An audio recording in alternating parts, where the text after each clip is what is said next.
ka-netizens.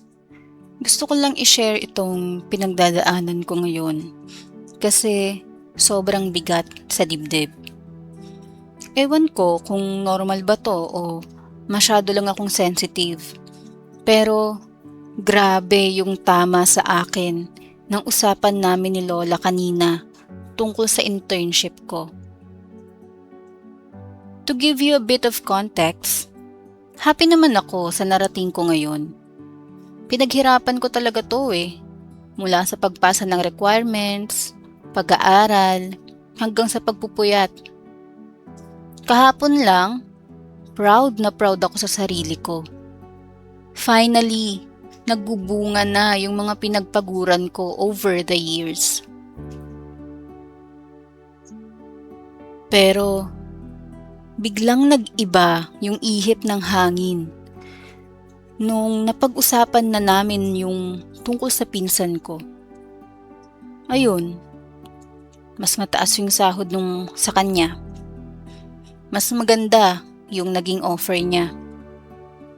Tapos, out of nowhere, tiningnan ako ni Lola, sabay sabing, parang napag-iwanan na raw ako. Grabe. Parang bula na lumipad yung proud feelings ko kahapon.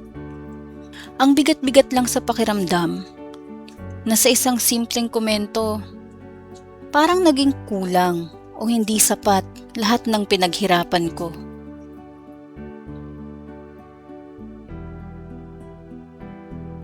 Alam ko, wala namang sigurong masamang intensyon si Lola. Mga matatanda kasi minsan, hilig mag-compare ng achievements nang hindi iniisip yung epekto sa atin. Pero ewan, hanggang ngayon, nakatatak pa rin sa isip ko yung sinabi niya. Alam ko namang hindi patas na ikumpara yung sarili ko sa iba. Lahat naman tayo, may iba-ibang takbo Tiyempo, swerte, at opportunity sa buhay. Pero, iba talaga pag galing sa taong malapit sa'yo. Ang hirap i-turn off ng emosyon na bigla mo na lang i-question yung sarili mo at yung buong journey mo. Kayo mga ka-netizens, may naka-experience na ba sa inyo ng ganito? Paano nyo nagawang manatiling proud sa achievements nyo sa kabila ng mga side comments ng pamilya nyo?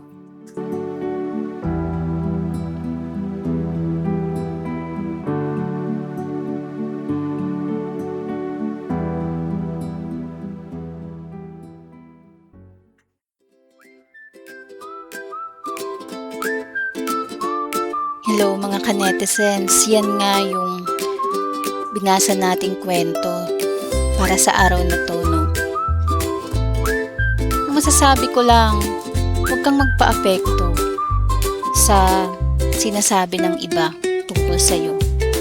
I-acknowledge mo yung hard work, yung perseverance, motivation na ibinuhos mo para dun sa mga narating mo at nagawa mo. Tama yan, totoo. Iba-iba tayo ng takbuhin sa buhay. Hindi natin dapat ikumpara yung narating nila sa narating natin. In the first place, iba-iba naman tayo ng pinanggalingan. Iba-iba ng starting point, kumbaga.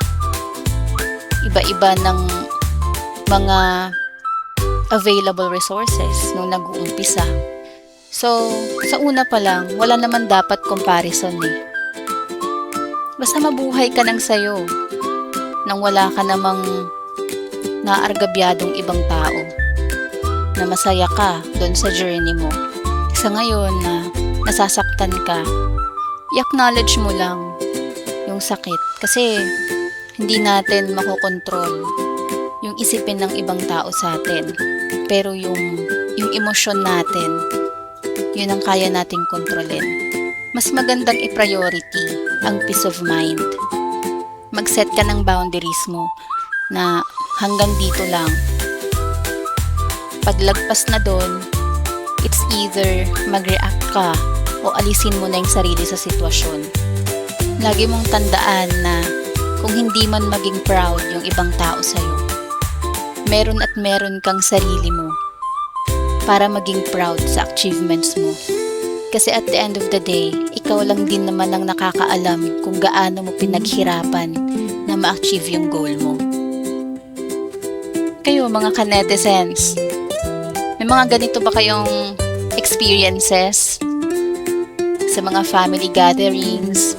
Marami talagang nakakaranas sa atin ng mga comparison. Share nyo naman kung paano nyo hinandle yung mga ganitong sitwasyon. Comment nyo yan at sabay-sabay nating basahin. Huwag kalimutang mag-subscribe sa ating channel. Thank you for today. Ingat!